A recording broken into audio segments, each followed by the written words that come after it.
अस्सलाम वालेकुम। मेरा नाम डॉक्टर राशिद क़य्यूम है। आज की वीडियो में हम बात करेंगे ज़ुकाम और गले का जो इन्फेक्शन होता है, इस हवाले से इससे बचने का तरीक़ाकार क्या है, इसकी वजूहात क्या हैं और इसका निहायत आसान इलाज क्या है। क्योंकि अगर आजकल हम अपने इर्द-गिर्द देखें तो हर दूसरा बंदा खाँसी, ज़ुकाम और बुखार में मुब्तला है। तो आज हम इस हवाले से डिटेल में डिस्कशन करेंगे कि ये सोर थ्रोट क्या है और फ्लू क्या है। अब हम एक-एक का ज़िक्र करते हैं। सोर थ्रोट किसे कहते हैं? मतलब गले में ख़ारिश का होना, गले में लम्प महसूस होना, खाते हुए बहुत ज़्यादा तकलीफ़ होना या गले में दर्द होना, इसको सोर थ्रोट कहते हैं। ठीक है? जो फ्लू है, जैसे नाक बहना वगैरह, इसमें भी इसी तरीके से थ्रोट में मतलब गले में दर्द होता है, ख़ारिश होती है, लेकिन इसमें साथ में बुखार बहुत तेज़ होता है, खांसी बहुत ज़्यादा आती है, जिस्म में दर्द होता है, थकावट होती है और ये वायरल इन्फेक्शन है। वायरल इन्फेक्शन में एंटीबायोटिक का कोई रोल नहीं होता। हमारे लोग क्या करते हैं, डॉक्टर के पास जाते हैं, मेडिकल स्टोर पे जाते हैं और वहाँ से एंटीबायोटिक लेकर इस्तेमाल करते हैं। मैं फिर से कह रहा हूँ कि इसमें एंटीबायोटिक का कोई रोल नहीं होता। ये वायरल इन्फेक्शन है, ये खुद ब खुद 1 हफ्ते के अंदर ठीक हो जाता है। अब हम बात करते हैं कि ये सोर थ्रोट की वजूहात क्या हैं, किस वजह से होता है या फ्लू किस वजह से होता है। इसकी 3 किस्म की कॉजेज़ होती हैं। एक होती है बैक्टीरियल कॉजेज़, जैसे स्ट्रेप थ्रोट, स्ट्रेप निमोनिया। ये जो है ना, ऐसे बैक्टीरिया हैं जो कि हमारे बॉडी डिफेंस मैकेनिज़्म के साथ इंटरैक्ट करते हैं और हमारी क़ुव्वत मुदाफ़ियत को कम करके इम्यून सिस्टम को कमज़ोर करके अटैक करते हैं और इन्फेक्शन काज़ कर देते हैं। कुछ वायरल कॉजेज़ भी होती हैं। वायरल कॉजेज़ कौन-सी होती हैं? जो कि किसी वायरस के अटैक की वजह से होती हैं। जैसे आजकल जो है कॉमन कोल्ड वगैरह, ये यूजुअली वायरल इन्फेक्शंस हैं, जो आजकल हर दूसरा बंदा गला जिसका ख़राब हो, तो ये ज़्यादातर इनमें से वायरल इन्फेक्शंस होते हैं। तीसरी इसकी वजह एनवायरमेंटल फैक्टर्स होते हैं।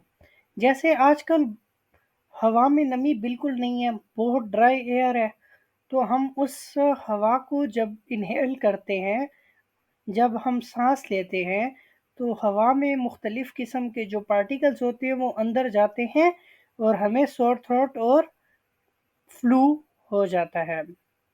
तो ये थी इसकी काज़ेज़। अब हम बात करते हैं कि सोर थ्रोट की अलामात क्या हैं और फ्लू की अलामात क्या हैं। सोर थ्रोट में एक तो आपका गला बहुत ज़्यादा सुर्ख हो जाता है अंदर से। आप जैसे ही कुछ खाते हैं, आपको बहुत ज़्यादा तकलीफ़ होती है, पेन होता है। इसके अलावा आपको गले में बहुत ज़्यादा ख़ारिश रहती है, ठीक है? दर्द होता है। तो ये अलामात हैं, ये सोर थ्रोट की हैं। और फ्लू में क्या होता है, इसमें बहुत तेज़ बुखार होता है, खाँसी होती है, जिस्म दर्द होता है और इसमें भी गला इस तरह रेड हो जाता है और गले में ख़ारिश हो जाती है। स सोर थ्रोट में फ़ीवर वग़ैरह नहीं होता, हो सकता है लेकिन होता नहीं है। और फ्लू में बुखार भी होता है, खाँसी वग़ैरह भी हो जाती है और साथ में जिस्म दर्द वग़ैरह भी होता है। अब हम बात करते हैं कि ये एक से दूसरे बंदे को कैसे लगती है। आप जब खाँसते हैं तो मुँह के सामने हाथ रखते हैं, तो खाँसते हुए जो थोड़े बहुत हमारे मुँह मुँह से जो पार्टिकल्स निकलते हैं, वो फिर जैसे ही जो जहाँ पे हम हाथ रख लेते हैं तो उस जगह पे लग जाते हैं। कोई और बंदा आता है, उसी जगह पे हाथ रखता है, तो उसके हाथ इन्फेक्टेड हो जाते हैं। तो वो नाक को लगाता है, तो इस तरीके से ये एक बंदे से दूसरे बंदे को लगती है। इंसान को छींकें ज़्यादा आ रही होती हैं। छींकों के लिए जब छींकें आती हैं तो हम अपने हाथों को नाक पे रखते हैं।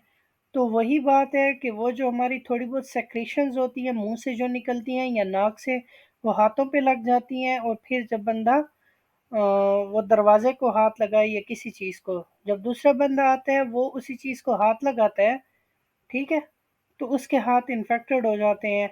इस तरीके से ये या डायरेक्ट कांटेक्ट के ज़रिए या रिस्पिरेटरी ड्रॉपलेट्स के ज़रिए in the form of coughing और स्नीजिंग ये एक से दूसरे को लगती है। अब हम इसकी प्रिवेंशन के बारे में बात करते हैं कि इससे हम अपने आप को कैसे बचा सकते हैं। जैसा कि हमने जिक्र किया है कि ये हाथों पर लगने वाले रिस्पिरेटरी ड्रॉपलेट्स की वजह से एक से दूसरे को लगता है, इसलिए कि हमें चाहिए कि हम साबुन से बार बार हाथ धोएं। जो लोग सोर थ्रोट या फ्लू के साथ सफ़र कर रहे हैं उनको चाहिए कि वो बार बार अपने हाथों को धोएं और अपने आप को दूसरे बंदों के साथ डायरेक्ट कांटेक्ट में आने से बचाएं। डायरेक्ट कांटेक्ट से आने में बचाने का मतलब ये है कि दूसरों की तरफ देख के बात करते हुए अगर खांसी आती है या छींक आती है तो मुंह साइड पर कर लें